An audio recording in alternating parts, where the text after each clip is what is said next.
Bonjour à toutes, bonjour à tous et bienvenue dans Milkshaker, le podcast qui agite les idées reçues sur l'allaitement. Je suis Charlotte Bergerot-Palisco, je suis la maman d'un petit garçon de bientôt 2 ans que j'ai allaité durant 1 an. Dans la vie, je suis ostéopathe spécialisée en périnatalité. Je m'occupe des femmes en général, de leur désir de grossesse à leur postpartum, des bébés et des enfants. Chaque jour, au cabinet, j'accompagne des mamans et leurs bébés vers un allaitement serein, en libérant les bébés des tensions qui les empêchent de téter correctement. Au fil des consultations, je me suis rendu compte que le principal frein à l'allaitement, c'est le manque d'information, de partage d'expériences dans une société où l'allaitement n'est pas une norme. Je vous propose donc d'interroger avec moi des mamans et des papas sur leurs expériences, mais aussi de vous informer auprès de professionnels spécialisés en allaitement. Objectif : banaliser l'allaitement sous toutes ses formes, vous le rendre plus accessible, plus facile, et alimenter ce fameux village dont on a tant besoin pour élever un enfant. C'est aujourd'hui Sonia qui a accepté de nous raconter son histoire d'allaitement. Vous la connaissez peut-être sous le nom @NovaWithLove sur Instagram ou sur le blog du même nom où elle vous partage des bouts de sa vie de maman. Leur histoire d'allaitement avec sa fille Alexia a duré 33 mois. On pourrait se dire que cela a été un long fleuve tranquille, mais il n'en est rien. De démarrage rocambolesque en tentative de sevrage du bambin, en passant par une reprise du boulot plus ou moins préparée, Sonia s'est laissée porter par son allaitement, sa fille, ses envies, ses émotions, durant ces 33 mois, riches en tant de choses. Je la laisse vous expliquer. Belle écoute. Salut Sonia et bienvenue dans Milkshaker. Salut. Alors Sonia, raconte-nous, qui es-tu ? Alors je suis une maman de 31 ans, donc je suis la maman d'Alexia qui a presque 3 ans et demi, Okay. et d'un bébé à naître fin d'année. Félicitations. Merci. Qu'est-ce que tu fais dans la vie, Sonia ? Je suis juriste dans une grosse boîte à l'international. Ok, très bien. Et alors, combien de temps as-tu allaité Alexia ? Alors Alexia, je l'ai sevrée, elle avait 33 mois, donc presque 3 ans. Presque 3 ans d'allaitement, Ouais. exclusif. Plus diversification. Oui, tout à fait. Ok, très bien. Avant d'allaiter, est-ce que tu t'étais fait une idée particulière de l'allaitement ou est-ce que tu t'étais fixé un objectif temps dans ton allaitement ? Est-ce que tu t'étais imaginé que ça durerait 33 mois ? Non, absolument pas. Après, je savais que je voulais allaiter. C'était évident pour moi parce que j'ai été moi-même allaitée. Enfin, j'avais une image dans notre entourage, en tout cas mon mari et moi, avions une image de l'allaitement comme étant normal les premiers mois d'un enfant. Moi, j'étais allaitée, je crois, 11 ou 12 mois. Okay. Et mon mari, après ma mère, voilà, elle n'a pas bossé la première année, donc elle a allaité tant qu'elle n'a pas repris le travail. Et pour elle, c'était une normalité aussi ? Oui. Et mon mari, lui, il a été allaité 4 mois, je crois, oui. Pareil, quand elle a repris le travail, elle a arrêté. Mais par contre, moi, c'était pareil. J'allaiterais jusqu'au travail, et puis après, j'avais l'utopie de garder la tétée du matin et la tétée du soir. Tout en reprenant du coup le travail et arrêtant. J'avais jamais envisagé un tirage au bureau, j'avais jamais envisagé les 33 mois, alors là j'en parle même pas. Donc l'allaitement, une normalité, une évidence, un truc que tu allais faire quoi qu'il arrive, mais tu t'étais pas forcément imaginé... Mais du coup je m'étais imaginé des bibes la journée, quoi. D'accord. Enfin, c'était pas du tout... J'étais pas anti-biberon. Pour moi, voilà, une fois que le boulot reprendrait, il faudrait faire mixer les deux. Ouais. Ok, très bien. Et alors du coup, comment ça s'est passé cet allaitement ? Comment ça a commencé pour toi ? C'était pas un début fastoche. On en a pas mal bavé. Ouais. Elle est née à terme, etc. Donc là-dessus, il n'y avait pas de sujet.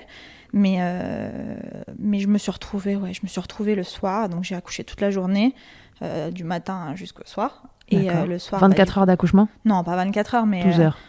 Ça a commencé à 3 heures du mat. Enfin, 3 heures du mat, première entrée à la mater. Je me suis fait renvoyer chez moi, mais je suis revenue à 6 heures. Okay. Donc, j'ai pas dormi entre-temps. Et j'ai accouché à 20h30. D'accord. Donc, c'était long. C'était long.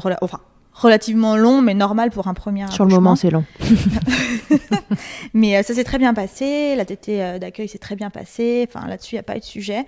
Mais en revanche, du coup, je me suis retrouvée donc, dans l'hôpital où j'ai accouché, qui était un super hosto. Les papas ne pouvaient pas rester la nuit. D'accord. Donc ils ont eu une tolérance, normalement c'est 21h si je me souviens bien, ils ont eu une tolérance, ils l'ont laissé jusqu'à minuit je crois, parce que j'ai accouché tard. Ok. Et en fait je me suis retrouvée complètement fatiguée, avec un bébé que je savais pas gérer, comme toutes les mamans. Ouais, t'apprenais et je me souviens, le lendemain, mon mari arrive et je suis en chiale parce que je sais pas comment le bébé s'est retrouvé dans le berceau, je me souviens pas.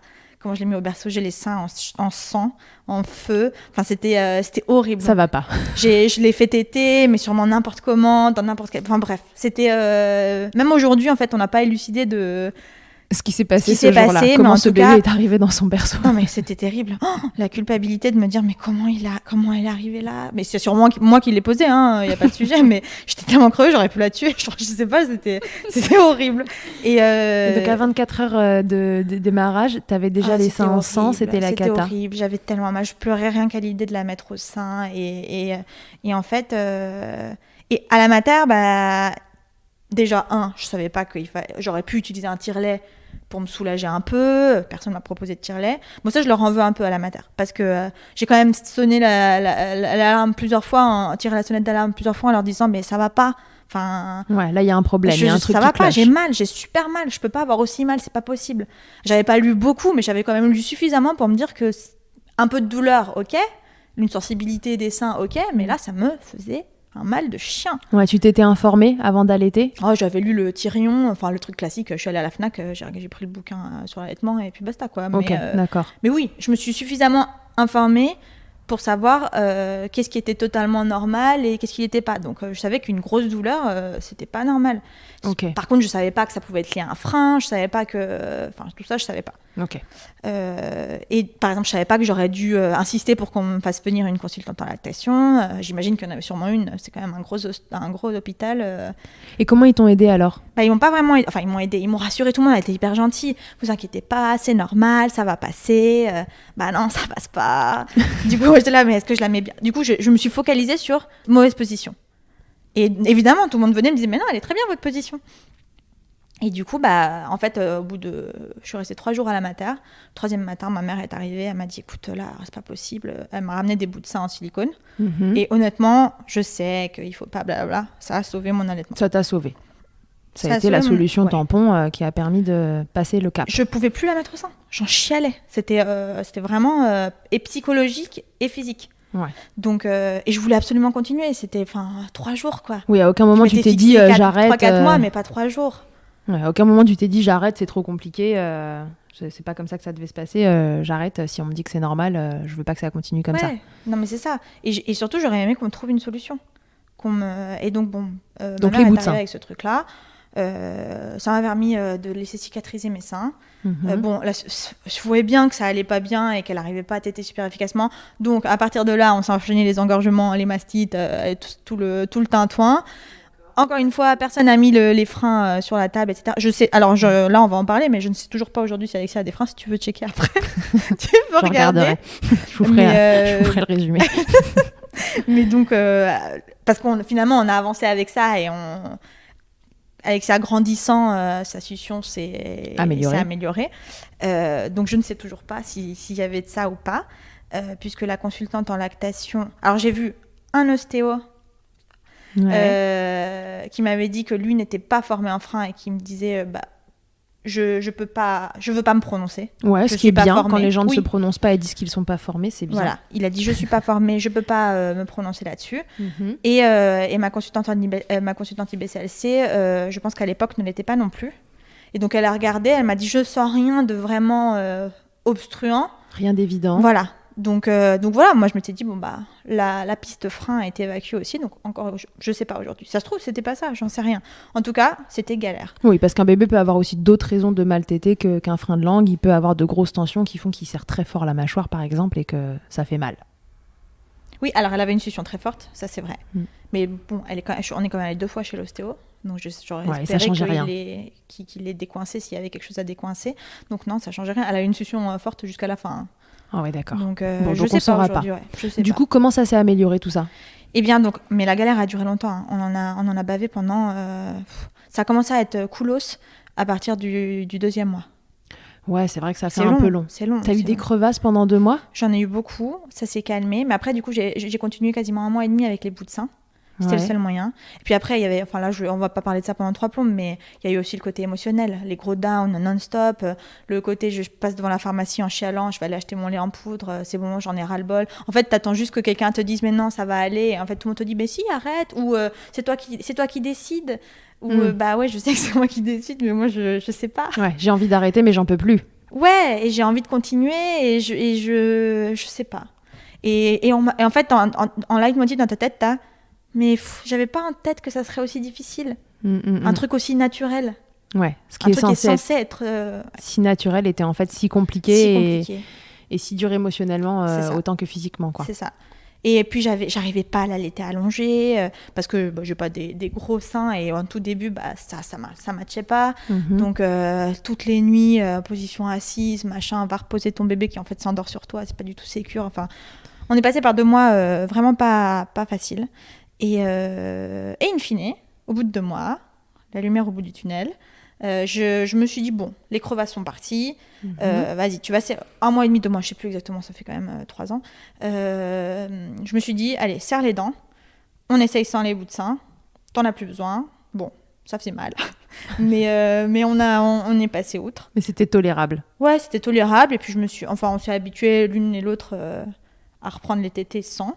Et je vais dire que vraiment, notre allaitement est devenu cool à 4 mois. Avant ça, j'ai eu quand même pas mal de... C'est pour ça que je pense toujours encore à ces freins probables. C'est que j'ai quand même eu plein d'engorgements. J'ai eu 3 mastites. Ouais, donc, quelque chose qui disait quand même que ce sein, il n'était pas drainé correctement et que potentiellement ça stagnait. Et toujours sur le même sein. Donc voilà. Ouais, donc il reste quand même un doute là-dessus. En tout cas, tu as réussi à passer ce cap-là. Je suis devenue pro des engorgements. La position de la louve n'a pas de secret. Donc, les bols tahitiens. Non, ça je savais pas à l'époque. Ah mince. Ça je savais pas. Ma maman est arrivée avec un super conseil et ça m'a vraiment sauvé la montée de lait comme la suite avec le gant chaud avant et le froid après. Ouais. Ça m'a vraiment vraiment aidé. Je remercie ma mère là-dessus vraiment. Ça t'a aidé à drainer. Elle m'a sauvé pas mal d'engorgement comme ça et puis voilà, après une fois qu'on a pris la main, ça fait mal, ça tire, allez hop, procédure. Allez, hop. Chaud froid, froid, t'étais à volonté, position de la louve, donc voilà. Mais ouais, au bout de 4 mois ça a commencé à être chouette et à 4 mois il a fallu que je reprenne le boulot. Oh, à peine sortie la tête de l'eau. Pas à 4 mois mais à 5 mois, mais donc, du coup on était en mode anticipation. Il fallait préparer cette reprise du boulot. Exactement. Comment il gérait le papa au milieu de tout ça, de ce début d'allaitement qui était compliqué? Comment lui, il l'a vécu? Est-ce qu'il était inquiet pour toi ou pour ta fille? Est-ce qu'elle prenait bien du poids malgré tout? Oui, on n'a pas eu de soucis. Donc, si on avait ça en plus, je pense qu'on j'aurais arrêté. Ouais. Si en plus j'avais eu l'inquiétude de sa santé, là je l'avais pas parce que les selles étaient régulières. Elle mangeait assez. Ouais, oui. Elle prenait suffisamment. Et puis voilà, c'était un bébé... elle faisait pas pitié quoi, donc non mais elle était pas grassouillette mais elle faisait pas de la peine. Non, tout allait bien, la courbe de poids était ok, donc il y avait pas cette inquiétude côté corps médical ni parents de mon bébé ne mange pas assez, ça, etc. C'était juste entre guillemets toi, ton corps et et les douleurs. Et puis cette approche de l'allaitement qui se dégradait du jour en jour quoi. Et le papa dans tout ça, lui, ça a été un grand soutien, hein, clairement, mais durant tout l'allaitement, durant tout la grossesse, la vie, c'est mon mari quoi. Il est génial. Ouais, il n'est pas à vendre. Je le garde. Il tenait beaucoup à cet allaitement. Il y tenait vraiment beaucoup, mais et quelque part il poussait un peu sans le vouloir. Mais c'était de la... Je sais pas comment le dire. Il t'encourageait. Ouais, et puis même parfois, il disait des trucs qui me faisaient un peu culpabiliser, mais de la bonne culpabilité. Enfin, c'était pas de la culpabilité, c'était pas pour être méchant, ni pour... Mais je sentais que ça lui tenait à cœur. Et du coup, ça m'a poussée à me battre pour que ça marche. D'accord. Je sais qu'il m'aurait... En fait, il me disait des trucs du style, bon, tiens encore jusqu'à la fin de la semaine, et puis si vraiment ça...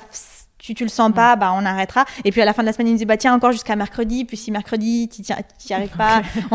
Et on a fait comme ça, step by step, pendant 2 mois.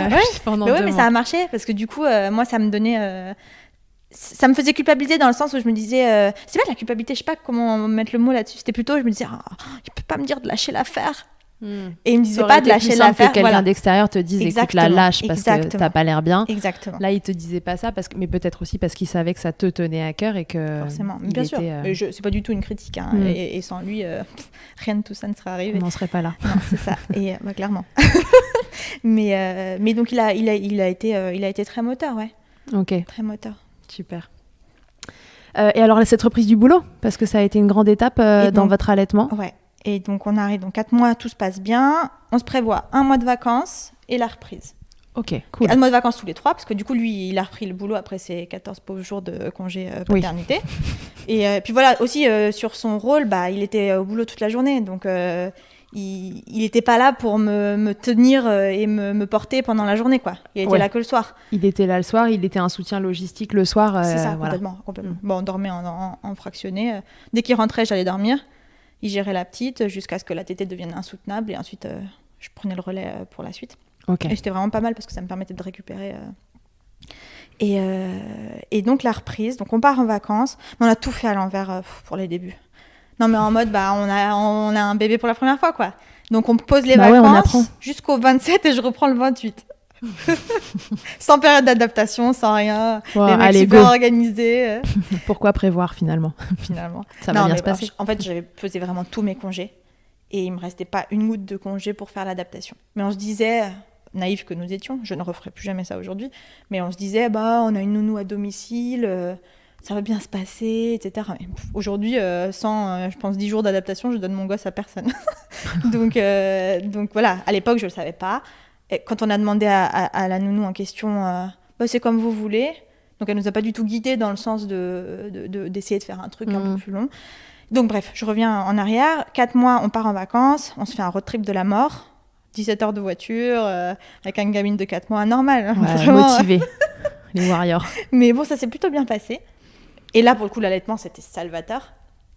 On a vraiment fait des vacances chouettes. Oui, parce que c'est tellement pratique pendant les vacances comme ça. On pensait à rien, c'est ça. On est parti avec notre gosse sous le bras, la bagnole pleine de fringues et de jouets, et on a fait nos petites vacances. Et le seul truc, c'est que du coup, je suis partie avec un tire-lait que j'ai loué. Et le truc, c'était à la reprise, on passait en mixte. Mm-hmm. Et donc, Google, mon ami, m'avait dit, confirmé par la pédiatre, qu'il fallait que j'introduise un biberon.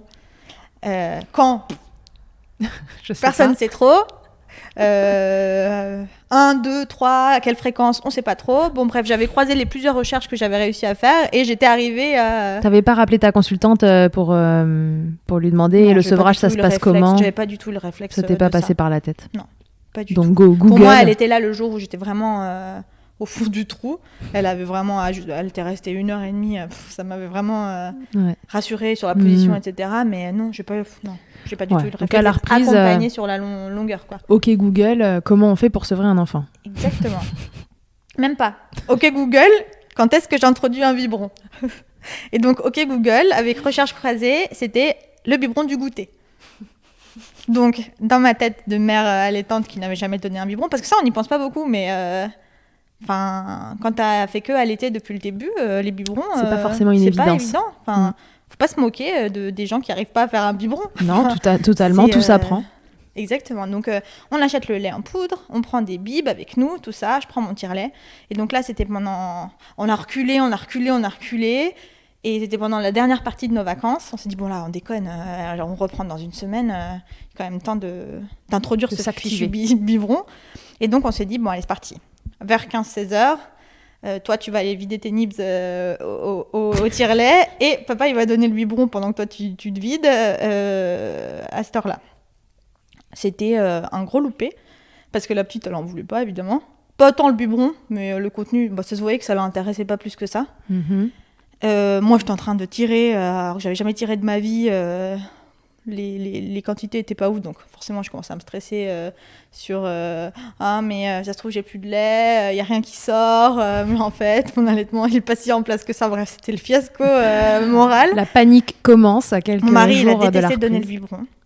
D'accord. Donc mais ça, alors vraiment c'est pas du tout une critique pour les papas qui aiment donner le biberon et les mamans qui considèrent que c'est un super pour le papa. Enfin là je parle de mon cas personnel, il a pas aimé donner le biberon.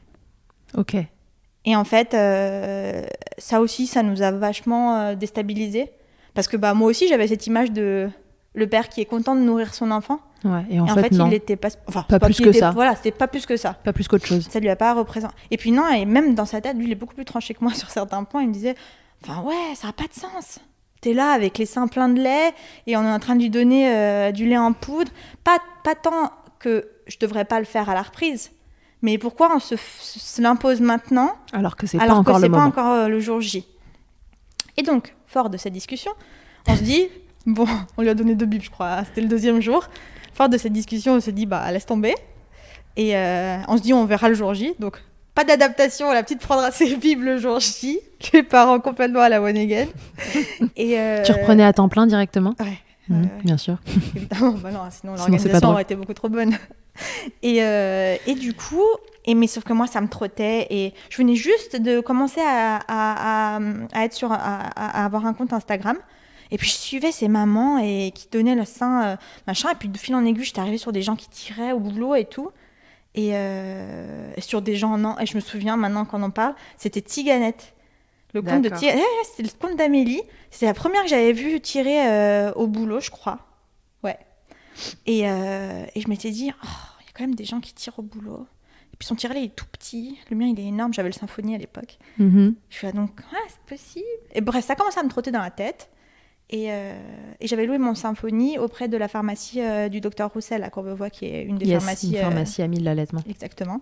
Et donc, bon, bref, en plus, Frédéric Roussel, on peut en parler pendant des heures. Mais donc, il m'avait vachement bien conseillé, etc. Et donc, je n'osais pas en parler à mon mari. Je n'osais pas, je me dis, il va me prendre pour une folle. Et en même temps, ça commençait vraiment à me travailler de plus en plus. Parce qu'au début, tu t'étais dit, elle va prendre des biberons, on va faire du mixte. Au début, tu t'étais pas dit que tu allais tirer ton lait. Déjà, ouais. Et puis je pensais pas que ça serait aussi compliqué de s'offrir un gosse. Je m'étais pas imaginé qu'il fallait penser à... Enfin, on n'anticipe pas qu'il faut réfléchir comment remplacer les tétés, comment arrêter, la conséquence sur la maman, etc. Deuxièmement, ça venait on commençait tout juste à tous... ça commençait tout juste à rouler. C'était vraiment pas le moment, quoi. Et troisièmement, j'avais même pas connaissance de la possibilité de tirer son... J'ai jamais entendu parler de quelqu'un, ni vu quelqu'un tirer son lait au travail. D'accord, ok. Donc pour toi, c'était vraiment un nouveau monde à découvrir. Exactement. Peut-être que je l'aurais envisagé avant, si j'en avais eu connaissance avant, j'en sais rien. En tout cas, à l'époque, j'en avais pas du tout connaissance. Et donc j'appelle, et donc je dis à mon mari, écoute, me prends pas pour une dingo, mais franchement, j'ai pas envie d'arrêter. Et est-ce que tu penses que c'est envisageable que je tire mon lait au travail ? Je pensais qu'il allait me pouffer au nez et me dire ouais, t'exagères, ça va être compliqué, ça sert à rien et tout. Il me fait écoute, on a qu'à appeler le docteur Roussel. Bon, ok. Je me dis, le fameux pharmacien. Exactement. Moi, je n'osais pas l'appeler. Je me demande pas pourquoi. Je n'osais pas l'appeler, donc je dis vas-y, c'est toi qui l'appelle. Donc c'est mon mari qui l'appelle. Et il finit la conversation, et il vient me voir et il me fait bon, on rentre le 27. Parce que je crois que le docteur Roussel habite pas loin ou au-dessus de sa pharmacie. Ok. Et il me dit on rentre le 27. Il nous attend, il nous ouvre la pharmacie, il t'équipe et tu commences à tirer le 28. Bon, ok, donc go, c'est parti. Le 28, c'est le jour de la reprise. C'est ça. Ok. Je me dis ok. Ouais, ok. Et en fait, là... ça va mieux. Ah ouais. Et je me dis, pas besoin de se mettre la pression. On profite de notre dernière semaine de vacances. Sans réfléchir à toute cette logistique, etc. La seule logistique étant que je ne savais même pas si j'avais un endroit pour tirer. Pour ça, dans mon organisation légendaire, c'était... Pourtant, je suis quelqu'un de très organisé, mais là, franchement, la reprise avec Alexia, c'était le bordel total. Et donc, on rentre de nos vacances le 27. On arrive avec notre voiture complètement chargée. Le docteur Roussel, il nous dit de l'appeler en arrivant à la pharmacie. Il nous ouvre son petit grillage. On rentre. Là, il m'équipe. Donc je repars full équipée pour le lendemain. Et j'arrive au bureau le lendemain et je vais voir mon assistante et je lui dis écoute Sandrine, là il faut que tu me trouves un bureau qui ferme à clé parce que moi j'étais dans un bureau, mais mon bureau on n'est que 2 par bureau donc ça va, c'est pas la mort, mais mon bureau est vitré et surtout je le partage avec pas une collègue mais avec des stagiaires. D'accord, donc t'avais pas envie de tirer au milieu de ton bureau. Non, mais surtout j'avais pas envie si j'avais dû le faire je l'aurais sûrement fait, mais j'aurais dû demander à la personne de sortir du bureau pendant les temps de tirage. C'est quand même beaucoup moins discret que d'avoir un bureau qui ferme à clé. Donc je lui dis, est-ce que tu penses qu'il y en a un ? Elle me dit, bah oui, il y a le bureau de Bidule, qui est lui pour le coup un bureau aveugle, qui est à l'abandon depuis des mois. Je te file les clés et tu y vas ni vu ni connu. Bon. Elle me dit si ça marche pas, si jamais ça fonctionne, si la clé n'est pas la bonne, je sais pas quoi, on demandera au big boss de nous prêter son bureau. Ok. Parce que lui, il était pas là très souvent. Bon, du coup, ça s'est passé comme une lettre à la poste. Ça a pas choqué qui que ce soit, que tu dises que tu voulais tirer au travail, ça a été comme une évidence. Personne l'a su. Hein. Je l'ai pas dit. Les seuls qui étaient au courant, c'était mon assistante, puisqu'elle m'a aidé à trouver le bureau. Et j'ai averti ma boss que je tirais, sans précision aucune. Ok, très bien. Je tirais mon lait et que 2 fois par jour, j'avais une micro-pause à prendre pour ça. Bon, parfait. Donc ça, c'est passé nickel. Et Alexia, elle, comment elle a vécu tout ça Elle a pris ses biberons sans problème une fois qu'elle était avec la nounou? La reprise a été compliquée, par mon manque d'anticipation et d'adaptation. Mais oui. Le seul souci qu'on a eu, c'était de définir les rationnements.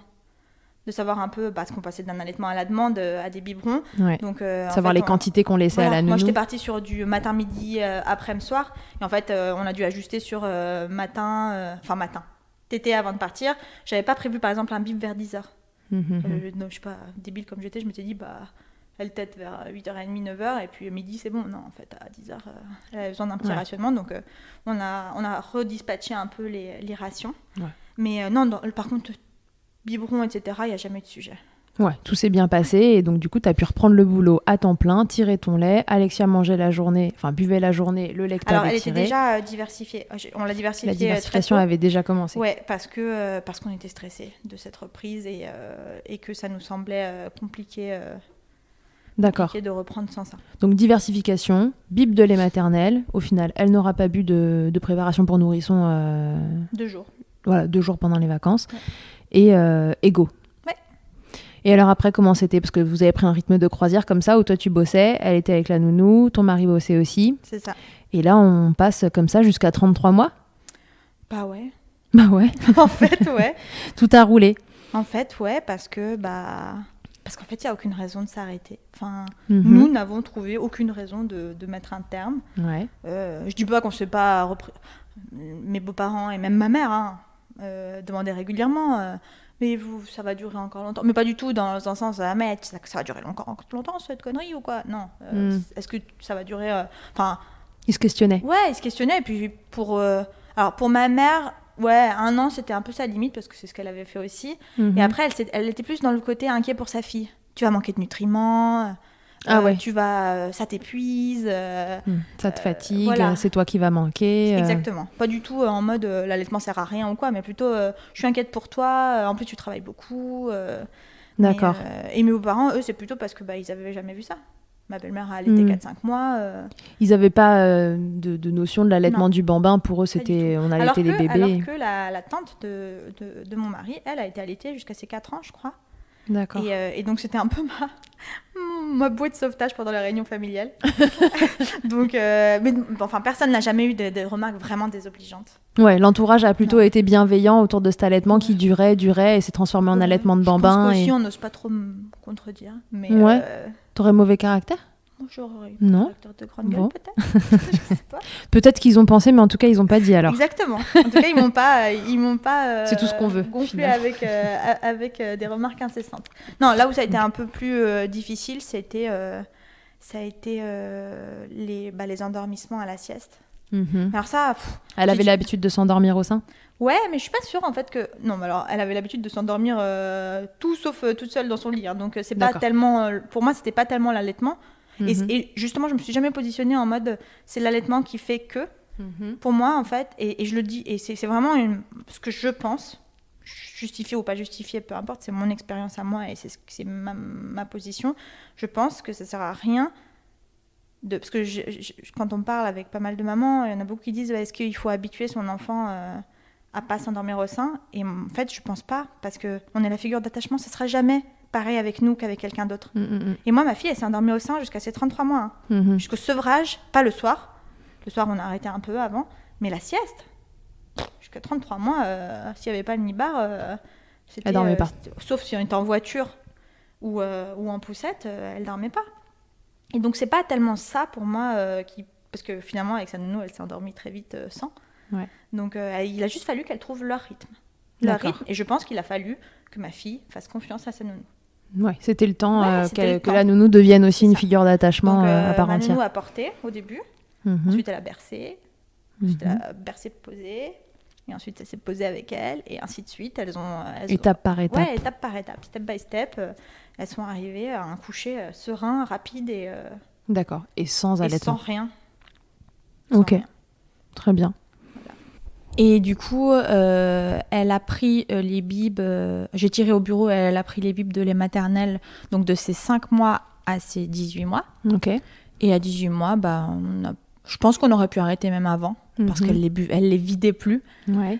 Mais voilà, ça me semblait bien. 18 mois, ça tombait en septembre, c'était juste après les grandes vacances. Ok. Moi, j'en avais ras-le-bol. Le tirage, il faut arrêter, hein, c'est pas non plus... C'est pas passionnant. Non, c'est pas passionnant. On le fait parce que faut le faire. C'est pas super compliqué à mettre en œuvre une fois qu'on a la logistique, mais c'est pas une partie de plaisir. Donc c'est vrai que j'étais contente d'arrêter aussi. Et puis je commençais à reprendre. Je pouvais pas tirer encore longtemps, de plus avoir autant de déplacements. Je bossais à l'international et donc tirer dans les chiottes du RER, de l'Eurostar, tirer dans les toilettes des aéroports. Bon, c'était funky. J'essayais d'en rire plutôt que d'en pleurer, mais c'était vraiment pas. C'était pas très drôle. Non, donc c'est cool quand ça s'arrête aussi de tirer pendant la journée. Il fallait que j'arrête cette lactation en pleine journée, quoi. Parce que je me retrouvais à des réunions de négo pendant 4-5 heures, j'avais les seins qui tiraient. Je me rappelle encore de négo où je prétextais des calls pour aller tirer aux toilettes et me vider les seins. Enfin, donc c'est beaucoup de logistique. Ouais, j'avais atteint ma petite limite aussi. Et puis elle en avait plus vraiment besoin. Elle montrait des signes de pu finir ses bibes, etc. Exactement. Donc c'était plus le moment. Okay. On a continué du coup à la demande, matin, soir et la nuit. Elle tétait beaucoup la nuit, ouais. Et je me suis toujours dit c'est son moyen de rattraper le côté émotionnel et nutritif. Et du coup voilà, on a fait 18 mois.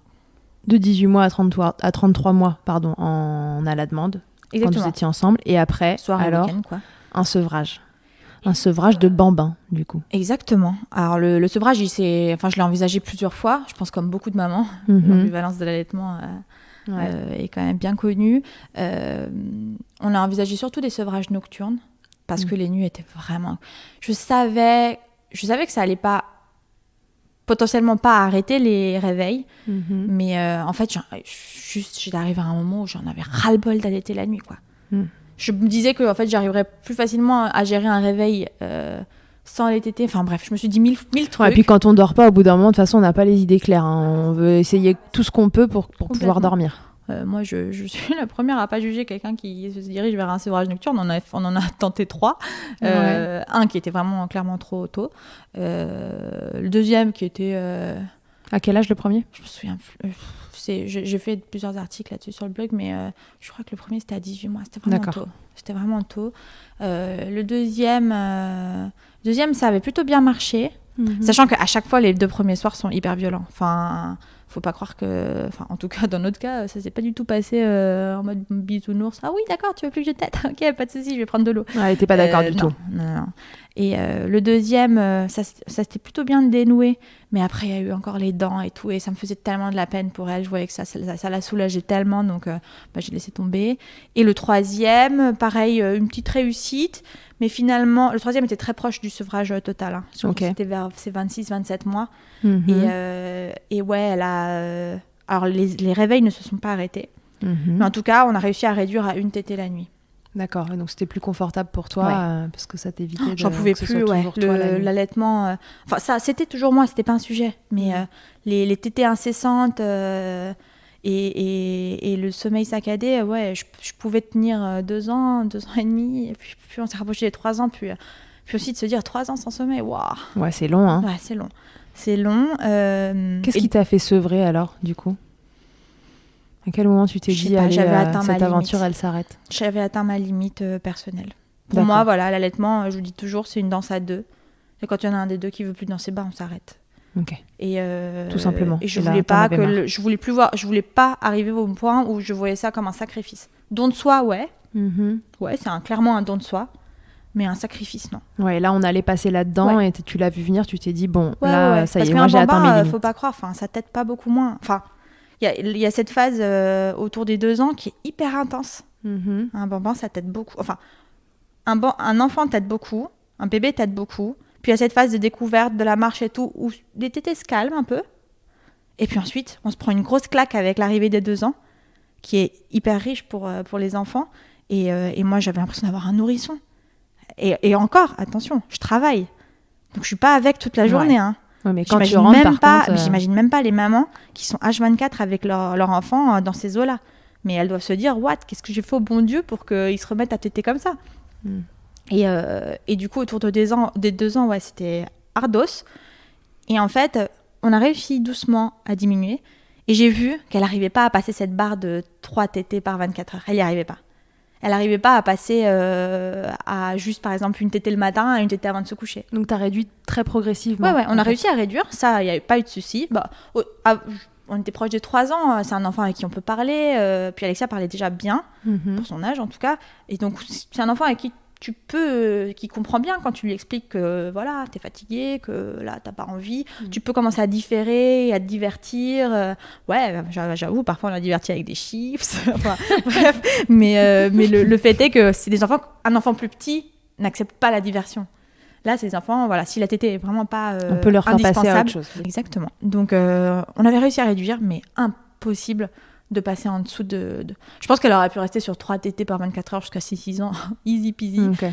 Et moi, j'en avais pas envie. De toute façon, j'avais jamais envisagé un allaitement, un sevrage naturel. J'avais jamais envisagé un allaitement super long. J'avais déjà fait 3 ans. Waouh, pour moi, c'était top. Et tout ça, on a repris le travail, etc. Je me jette pas de fleurs, hein, mais voilà, j'étais fière de ce qu'on avait fait. Belle perf. Ouais, voilà, belle perf, exactement. J'étais contente.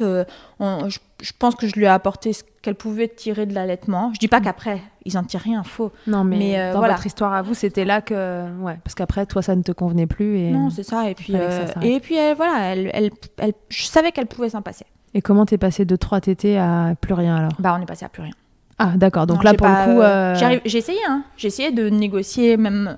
Et quand je me suis rendue à l'évidence que c'était dans notre histoire, ça allait pas se passer en mode on réduit à 2, puis on réduit à 1, puis une de temps en temps. Non, c'était pas faisable.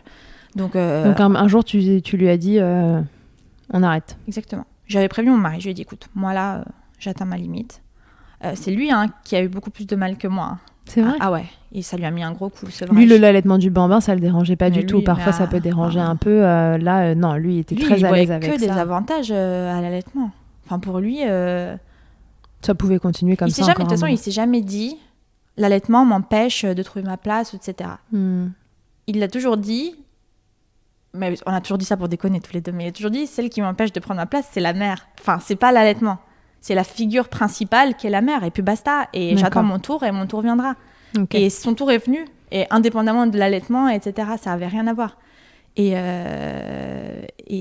il avait très juste là-dessus, je pense. Et c'est pour ça qu'il a jamais été... il a toujours vu l'allaitement d'un œil très positif. On a toujours... Ça a été une équipe à 3, à 2. Certes, et puis avec notre wingman. Mais il faisait quand même équipe avec vous. Il vous suivait toutes les deux. Et puis au moment où toi t'as dit, moi j'en ai marre, j'ai envie d'arrêter, il te suivait aussi dans ce choix-là.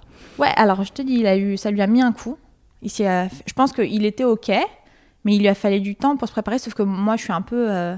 je dis, je fais. Ouais, ça y est. La réflexion était déjà... une fois que je lui ai dit, ma réflexion était déjà faite. Et en fait, quand je lui ai dit, en fait, ça va être ce soir, il m'a fait, ah ouais, non, je suis pas prêt. Ah oui, c'est tout de suite, quoi. Et en fait, il a même lâché la petite larme. Il va m'en vouloir si jamais il écoute ce podcast. Mais c'était dur pour lui. Ouais. Okay. Ça a été dur parce que pour lui, c'était une grosse page qui se tourne. Pour moi aussi, évidemment. Hein. Mais pour moi, j'avais fait mon deuil déjà avec ta réflexion était avancée. Exactement. Et donc, ça me mettait plus dur pour lui, je pense, que pour Alexia. Et Alexia, elle a dit quoi ? Et Alexia, du coup, on lui a expliqué. Je lui ai dit, écoute, ce soir, on va faire une dernière tétée. Et après, on va s'arrêter là. Parce que maman, maintenant, elle aimerait bien... arrêter, j'ai plus envie, j'ai atteint ma limite. Je lui ai expliqué en mots très simples, hein. Ouais. Et j'aimerais bien ne plus avoir de lait. Et je pense que tu es assez grande maintenant pour t'en passer. On a vécu une super aventure. Enfin bref, je lui ai dit, je vais mettre à chialer. Tu as fait le résumé de l'histoire. Voilà, je lui ai dit un mot très simple. Et elle a compris, je sais pas, elle a compris qu'il allait avoir du changement. On a fait une belle tétée. Et je sais pas, ça fait un peu film, machin, mais j'ai senti que cette dernière tétée, Alexia, elle est hyper énergique. Et là, la tétée était hyper apaisée, hyper calme. Elle a profité une dernière fois. Ouais, il y avait un truc, je sais pas. Ou alors c'est moi qui me suis fantasmé cette dernière tétée. Mais en tout cas, elle était tout à fait satisfaisante. C'était satisfaisante. Et donc, ouais, c'était une tétée longue, douce, calme. Et je lui ai dit, voilà, cette nuit, si tu te réveilles, il n'y aura pas de tétée. Il n'y aura plus. C'était la dernière. On est OK ? Elle m'a dit, on est OK. Ouais, alors, elle m'a dit, on est OK plusieurs fois avant aussi. Hein, mais bon, voilà, pour moi, c'était, on est OK. T'as compris ? Oui, j'ai compris. Si t'as soif, maman, si t'as soif, il y aura de l'eau. Si tu veux un câlin, maman, elle sera là pour faire un câlin. Si tu veux un câlin avec papa, il y aura un câlin avec papa. S'il faut, on jouera en pleine nuit, mais il n'y aura pas de tétée. OK. Et donc, ça a fonctionné. Et alors, la première nuit a été dure. Elle était pas contente. Elle a compris. Elle n'a pas remis en cause la décision, mais elle était en colère. Elle a montré que ça lui plaisait pas. Ah oui, elle a montré qu'elle était en colère.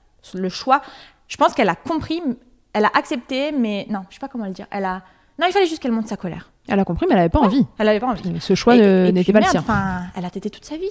Bah oui, donc du jour au lendemain comme ça. Franchement, qui de nous peut dire j'arrête un truc que j'ai fait toute ma vie et je l'arrête finger in the nose. Parce qu'un mec qui arrête la clope, il a pas fumé toute sa vie. Hein. Elle a tété toute sa vie. C'est un truc qu'elle connaît depuis le moment où elle est sortie du ventre. Donc moi, je m'attendais pas à ce qu'elle l'accepte aussi facilement de toute façon. Donc elle a manifesté une grosse colère le premier soir. Ça a beaucoup crié, beaucoup tapé. Elle était vraiment fâchée. Mais bon. Mais on n'est pas allé dans le... Elle n'a pas essayé de m'arracher mon t-shirt pour dérober une tétée. Non, mais voilà, on n'était pas dans le fight, je veux une tétée. C'était plutôt, voilà, je ne suis pas contente. Ouais, elle était en colère contre la situation. Et le matin, elle n'a pas réclamé de tétée. Elle avait compris. Ouais, tout simplement. Elle n'a pas réclamé. On est revenu sur le sujet, je lui ai expliqué, tu comprends, là, voilà, c'était terminé. Et en fait, deuxième soir, pareil, une petite, beaucoup moins forte, petite colère de frustration, mais pareil, et ça allait, et troisième soir, plus rien. Et puis dans un âge où de toute façon les frustrations sont difficiles, donc celle-ci peut-être encore plus. Mais voilà, et on a été là, on lui a expliqué, de toute façon je pouvais pas faire plus. Et ce qui est marrant, c'est que j'avais un déplacement 3 semaines avant, 3 semaines, pas 3 mois, 3 semaines avant. Et j'avais pas pris mon tirelet en mode ouais, je suis une warrior, c'est bon, je suis en fin d'allaitement, là, j'ai pas besoin. Pour 24 heures. Hein. Et en fait, je me suis tapé un engorgement. Et là, en 3 jours, rien. Je pense que même mon corps a assimilé Ton corps aussi, il avait compris. Ouais. C'était terminé. Ouais. C'est officiel, elle arrête. C'est ça. Okay. C'est dingue, hein. Donc voilà. Ça t'a jamais manqué ? Non. Si, les seuls moments où ça m'a manqué, c'était pour la rendormir quand elle me fait chier pendant 3 heures. Parce que c'est la facilité. Exactement. C'est vraiment le seul moment où je me dis, putain, si je pourrais lui donner le sein, là. Ce serait tellement pratique. Ah là, elle s'endormirait en 2 secondes, je serais pas là en train de galérer, elle lui lire 75 livres. Donc, ouais, c'est le seul moment. Mais si, autrement, non. Non, ok. Non. Qu'est-ce que ça a changé, cet allaitement, dans ta vie ? Bah, ça a changé pas mal de choses. Déjà, ça m'a fait ouvrir un blog, écrire des articles. Ouais. Ça m'a fait finir sur Instagram, le truc que j'aurais jamais pensé.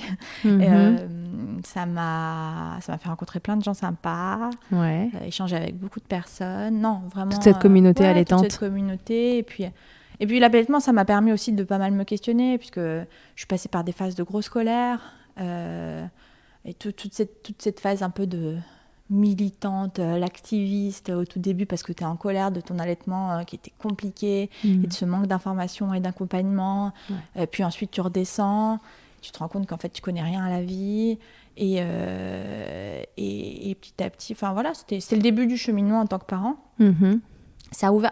Là où je suis contente, c'est que ça a ouvert la porte à l'information dans notre foyer. D'accord. Qui ensuite s'est transformée en information sur plein d'autres choses. Mais je pense que si on avait eu un allaitement très simple, qui avait roulé du début, je suis pas sûre je suis pas sûre que j'aurais allaité aussi longtemps. 2, je suis pas sûre, je suis même certaine que je me serais pas autant informée. 3, j'aurais sûrement pas eu cette colère qui m'a poussée à faire tout ça. Ouais. Et dernièrement, je pense que ça a été la porte à l'information dans notre foyer.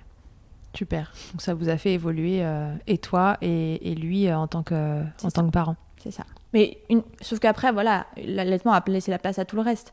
C'est pas moi, j'aime toujours à dire, vers 2-3 ans, l'allaitement, c'était devenu un non-événement de notre quotidien. Ouais. Complètement. C'était juste, plus du tout, ça faisait partie de ce quotidien. J'en faisais plus un focus. La plupart de nos copains n'en faisaient plus un focus. C'était devenu vraiment un non-événement. Ok. Normalisé, quoi. Ouais, tout à fait. Enfin. Exactement. Ok.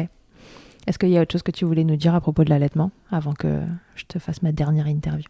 Je dirais que ça va faire bateau un peu, mais le truc que moi j'ai appris dans tout ce processus de passage à la colère, à la compréhension, à la sagesse, non, je rigole, mais le truc que j'ai appris, c'est que chaque projet d'allaitement, quel qu'il soit, est unique.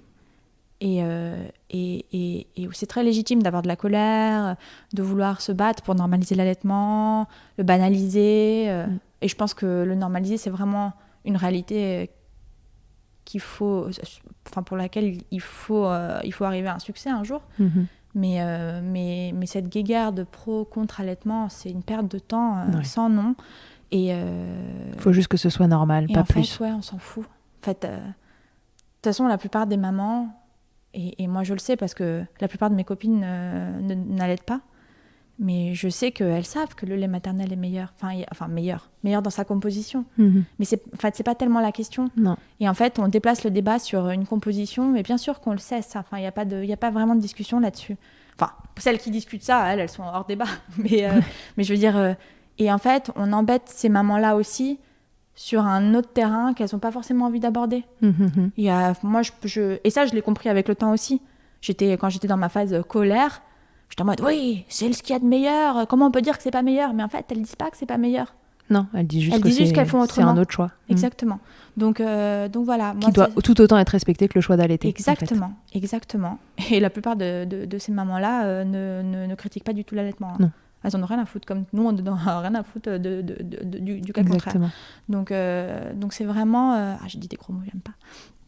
On ne pourra pas les couper, hein. Désolée. Et du coup, voilà. Moi, c'est vraiment... mon conseil, c'est suivez votre projet d'allaitement. Et malgré ce que tout le monde dira, franchement, je ne pense pas qu'il y ait meilleure personne placée pour en parler que la maman et le papa et le bébé. Enfin, c'est une histoire de famille. Exactement. C'est une histoire intime. C'est une histoire extrêmement intime. Okay. Et il faut vraiment garder ça en tête. Quand on parle de cette intimité, toi, tu as allaité pendant 33 mois. J'imagine que tu as eu l'occasion d'allaiter ailleurs que chez toi, bien dans ton canapé, etc. Ça a toujours été bien reçu, les endroits où tu allaitais, la façon dont tu allaitais? Moi, j'ai jamais été, même à la fin, une libérée du nichon. J'ai toujours été une timide du téton. Donc, j'ai même eu une cape d'allaitement pendant les débuts. Ouais, donc c'était vraiment un truc que tu considérais comme de l'intime, et tu n'avais pas envie de l'exposer. Mais enfin, je n'ai jamais utilisé ma cape. Hein. Je trouve que non, couvrir la tête d'un enfant, c'est pas normal. Mais voilà, je faisais pas partie et encore une fois, je les critique pas non plus. Hein. Chacun vit son allaitement comme il l'entend. Moi, j'ai toujours eu besoin de garder ce côté privé. Alors oui, ça m'est arrivé d'allaiter dans un resto, sur une terrasse, dans un parc. Mais voilà, je l'ai toujours fait de façon discrète. Et en fait, si je me suis jamais pris de remarques, je pense que c'est aussi parce que personne ne l'a jamais vu. D'accord. En fait, j'ai jamais vu de regard malveillant vraiment posé. Si ça m'est arrivé 1 ou 2 fois, hein, t'as toujours... Oui, et puis toi, en tant que timide du téton, tu étais peut-être très attentive du coup à ce que... Ouais, au tout début, j'étais très mal à l'aise d'allaiter en public. Mais voilà, avec le temps, et aussi j'étais aussi mal à l'aise parce que j'étais pas à l'aise avec mon allaitement qui était catastrophique, et qu'il fallait que je sorte un bout de sein et que blablabla. Enfin, et le vraiment... sang. Il n'y avait pas de sang quand même, c'était pas gore. mais c'est pas une scène de Predator. Non, mais c'était une blague, il n'y avait pas de sang qui coulait de partout. Donc mais voilà, après voilà, moi par exemple les t-shirts tagine banane, etc., ça m'a beaucoup aidé dans mon allaitement, parce que voilà, ça correspondait à la façon que j'avais moi de vivre ce projet d'allaitement. D'accord. Et donc non, je me suis pas vraiment pris de remarques désobligeantes. Voilà, les remarques. Non, mais j'ai eu des remarques chiantes comme tout le monde. Quand est-ce que t'arrêtes? Tu penses pas que c'est un peu tard? Tu penses pas que là c'est bon? La nana qui me fait une mammographie qui me dit mais elle vous mord pas avec ses dents?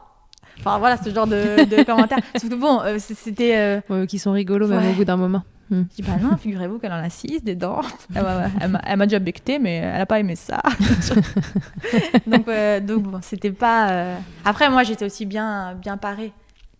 De par le partage, etc., le fait de beaucoup s'informer, d'écrire sur le sujet, bah finalement, ça crée une carapace qui fonctionne bien. Fonctionne. Alors, avant de se quitter, Sonia, je vais te faire la petite interview Fast Milk. Est-ce que tu peux nous donner, Sonia, ta tétée la plus insolite? Alors, ma tétée la plus insolite, elle est due à Alexia. Je me suis retrouvée à l'allaiter devant un rayon de lait en poudre. Non, alors c'est drôle parce que... le comble. Non, mais c'était drôle parce que je voulais me mettre au fond du magasin pour que personne me voie. Et le rayon qui était au fond du magasin, c'était le rayon de lait en poudre. Donc voilà. Parfait. Le truc le plus glamour qu'il t'ait été donné de vivre durant ton allaitement? Alors, j'ai pas vécu j'avais pas de rêve ou un truc comme ça qui aurait rendu le truc vraiment fun. Le rêve, c'est le réflexe d'éjection fort, c'est quand il y a une espèce de jet qui sort du sein. Voilà, donc j'avais pas ce genre de petites contraintes. Et donc, vraiment, le truc qui me saoulait vraiment, c'était quand l'enfant commence à avoir un certain âge, vers 8-9 mois, quand tu commences à être attiré par tout ce qui bouge, bah, t'es en train d'allaiter tranquille, tu fais pas gaffe et hop, la tête qui tourne et tu te retrouves le sein à l'air. La team téton timide se fait un peu bousculer là. Exactement. Okay. Donc ça, c'était vraiment les... Après, bon, on devient vite allaitante aguerrie, donc normalement, un petit geste rapide, fermeture du t-shirt, mais bon. Ta position préférée dans le Kama Sutra de l'allaitement? Ah non, on n'était pas très... Ah, évidemment, il y a eu des fois où elle montait dessus un peu de façon... Mais on n'a jamais... ma fille a toujours été très partisane. C'est la Madone, hein, le classique. On n'y a dérogé que rarement. Et enfin, si en un mot, tu pouvais me résumer ton allaitement? Et là, pour moi, c'est sans équivoque, c'est ambivalence. Ok. Cette ambivalence de l'allaitement qu'on retrouve souvent. Ouais, c'est ça. Bah, en même temps, c'est impossible d'avoir un... C'est impossible d'avoir un truc aussi complexe et d'être au top tout le temps. De toute façon, je pense que la maternité complète est ambivalente. Ouais, donc, la maternité à elle toute seule ne l'est pas, finalement. Ça. Donc l'allaitement suit la règle aussi. Enfin, peut-être pas pour tout le monde, j'en sais rien. En tout cas, moi, c'était le cas. Nombre de fois où je suis passée par l'envie de sevrage. Et puis, enfin, mais t'es folle ou quoi? Mais non. Ouais, c'est ça qui en ressort. C'est ça. Super. Merci beaucoup, Sonia, d'avoir répondu à toutes mes questions. Merci à toi. Et de m'avoir accueillie chez toi. Vous pouvez retrouver Sonia sur son compte Instagram, @NovaWithLove, et sur le blog du même nom, où on y parle beaucoup allaitement et autre chose. Oui, et plein d'autres choses. L'allaitement, j'en ai beaucoup parlé à l'époque où ça nous concernait. Et puis, il y a pas mal d'articles sur le portage, des revues de porte-bébé, des revues sur les jeux, les activités. Là, en ce moment, on est à fond dans la rentrée en maternelle. D'accord. Donc, voilà. Ouais, donc on suit au fil de votre vie à tous les trois les différentes étapes d'un enfant. Et bah super. Merci encore beaucoup. Merci et puis à tout le monde, à toutes et à tous, à bientôt dans Milkshaker. Merci beaucoup d'avoir écouté cet épisode de Milkshaker. Vous pouvez suivre l'actualité du podcast sur le compte Instagram du même nom et sur mon site internet charlotte-bergerot.fr dans la rubrique podcast. Vous y trouverez aussi une série de tutoriels pour mamans et bébés réalisés durant le confinement. Si vous avez apprécié ce podcast, n'hésitez pas à le soutenir en laissant un commentaire, en lui attribuant 5 étoiles ou encore en parlant autour de vous. Je vous laisse comme toujours en compagnie d'Emma et de son titre Albidaire qui nous accompagne depuis le démarrage de Milkshaker. Je vous dis à la semaine prochaine pour un nouvel épisode. D'ici là, comme d'habitude, prenez soin de vous, milkshakez autant que vous le voudrez et bousculons ensemble les idées reçues sur l'allaitement maternel. I hate to see you down. Can't stand to know your hurt. When you say it's getting loud, the voices in your heart. And you know I get it, so let it all out. Keep your head up, your masterpiece, and I'll swear that I'll be there by your side. A text away, you know you can find me. It just takes a whisper and I'll be there to listen. I got you, I'll fight with you, 'cause I love you. I'll be there, I'll be there. Oh, I'll be there. I'll be there. I know I'm not perfect. Sometimes I look myself, but I hope you know I care. You can meet me anywhere. And you know I get it, so let it all out. If anyone comes at you, then I'll swear that I'll be there by your side. A text away, you know you can find me. It just takes a whisper and I'll be there to listen. I guide you, I fight with you, 'cause I love you. I'll be there. I'll be there. Oh, I'll be there. I'll be there. Trust me every time I have you back, and I know that you do the exact same for me. Side by side, don't even need to talk. You know I get it, so let it all out. Keep your head up, your masterpiece, and I'll swear that I'll be there by your side. A text away, you know you can find me.